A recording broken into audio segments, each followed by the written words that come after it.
প্রিয় উপস্থিতি, আমরা এই মাইকের অপর প্রান্তে থাকি।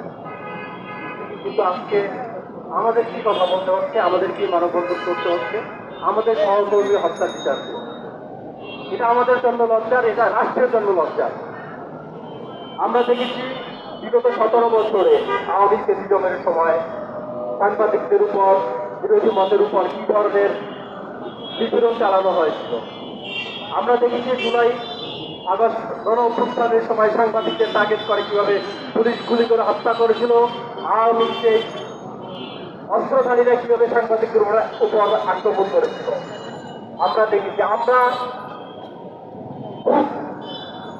এই সরকার থেকে, অন্তর্বর্তী সরকার থেকে আশা করেছিলাম না এমন একটি বাংলাদেশ আমরা চেয়েছিলাম, যে বাংলাদেশ নতুন করে করবে, যে বাংলাদেশ করে ফেসিজম থাকবে না, যে বাংলাদেশ সকল অন্যায়ের, সকল অবিচারের, সকল নিপীড়নের বিচার হবে, যে বাংলাদেশে আমরা চেয়েছিলাম গণমাধ্যম স্বাধীন সাংবাদিকতা হবে। কিন্তু আমরা এই সরকার থেকে গত 1 বছরে সেই গুণে এখন পর্যন্ত পাইনি।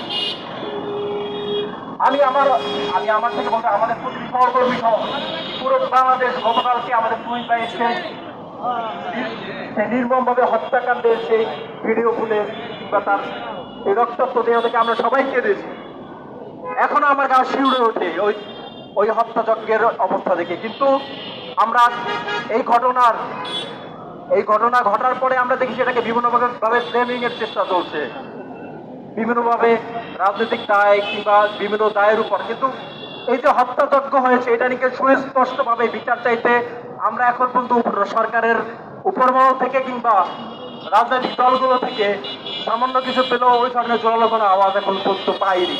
24 ঘন্টার কাছাকাছি হলেও এই ঘটনার সাথে সম্পৃক্ত আসল আসামিদের এখন পর্যন্ত গ্রেপ্তার করা হয়নি। এটা আমি মনে করব রাষ্ট্রের ব্যর্থতা।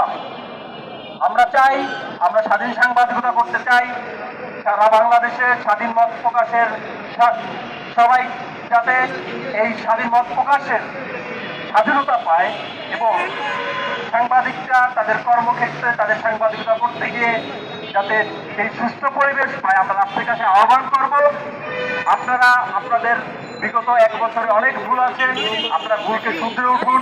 আপনারা স্বাধীন সাংবাদিকতার যে রাষ্ট্র আপনাদের থেকে প্রত্যাশা করে, আপনার সাংবাদিকরা যা প্রত্যাশা করে আপনাদের থেকে, আপনারা সাংবাদিকদের সুরক্ষা দেওয়ার সেই দায়িত্বটি পালন করুন।